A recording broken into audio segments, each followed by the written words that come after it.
আসসালামু আলাইকুম ওয়া রাহমাতুল্লাহ। আউযু বিল্লাহি মিনাশ শাইতানির রাজীম। বিসমিল্লাহির রহমানির রহিম।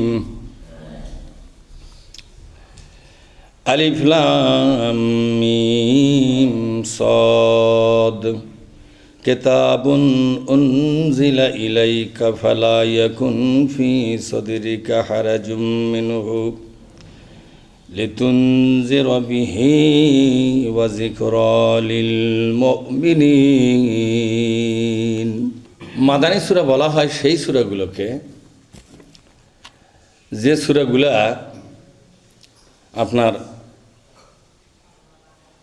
রাষ্ট্র শাসনের জন্য প্রয়োজন। যেহেতু মদিনাতে বিশ্বনবী রাষ্ট্রপতি হয়েছিলেন, কি হয়েছিলেন যখন? আচ্ছা, আপনারা বলেন তো, বিশ্বনবীকে রাষ্ট্রপতি হিসেবে জানলে আপনাদের কোনো কষ্ট হয়? তিনি তাকে নবী হিসেবে জানবেন, কষ্ট নাই। কিন্তু রাষ্ট্রপতি হিসাবে দায়িত্ব পালন করেছেন 10 বছর, এই ইতিহাস জানলে তো আপনাদের অনেকেরই কষ্ট হয় নাকি? কারণ আমি দেখছি কারো কারো মুখ কালো হয়। বিশ্বনবীকে নবী হিসেবে খুব মহব্বত করে, রাষ্ট্র হিসেবে মানতে কষ্ট পায়। বল বিশ্বনবীর জীবনের একটা অধ্যায়কে সে খুব শ্রদ্ধা করে, আর একটা অধ্যায়কে কি মনে করে? অসহ্য মনে করে। এ কি মুমিন থাকবে? এ কি হবে? এর নামই হলো মুনাফিক। যখন বলা হয় বিশ্বনবী 10 বছর রাষ্ট্র শাসন করেছেন, তখন কিছু কিছু লোক মনে মনে চিন্তা করে আর বলে, এই তো রাজনীতির মধ্যে গেল। তা আমি আর রাজনীতির মধ্যে গেলাম না, বিশ্বনবী গেছে রাজনীতির মধ্যে? কথা কয় না রে। আমি গেছি রাজনীতির মধ্যে না, আগেই বিশ্বনবী রাজনীতির মধ্যে ঢুকে পড়েছে। রাষ্ট্র শাসন করা কি রাজনীতির ভেতরকার না বাইরের? মেম্বার কথা কয় না রে। রাষ্ট্র শাসন করা, দেশ শাসন করা, সেনাবাহিনী গঠন করা, এগুলা কি রাজনীতির ভেতরকার না বাইরের? তো এই কাজগুলো তো বিশ্বনবী করে গেছে। তাহলে বিশ্বনবী রাজনীতি করছে? সেদিন এক লোক করছে রাজনীতি করাই তো হারাম। আমি বললাম যে আমাকে এলাকাতে এত বড় মুফতি আছে, তা তো আমি জানি না। কত বড় মুফতি বলেন তো, কত বড় মুফতি? হ্যাঁ, তাই বললাম দোয়া কুনুতের বাংলা তর্জমা কওয়া পারবে? করছে সেটা কোনটা? আমি বলি এশার নামাজের পরে 3 রাকাত নামাজ পড়া লাগে। করছে আমি তো নামাজই ভর না। তাই বললাম যে এখন তুমি যে লোক, তাতে তোমার সাথে অন্য আচরণ করা উচিত ছিল আমার, ঠিক না? অন্য আচরণ বুঝেছেন কি? টানে একটা ওখানে আমি আর করলাম না, টানে একটা কি রাজনীতি করাই তো হারাম। এই এত বড় একটা মশলা দেওয়া পারে, অথচ নামাজ পড়ে না। দোয়া খুনুতের বাংলা তর্জমা জানে না। তাই বললাম নামাজ না পড়ে দোয়া খুনুতের বাংলা তর্জমা কো। করছে আমি তো আরবি পড়ে পারি না।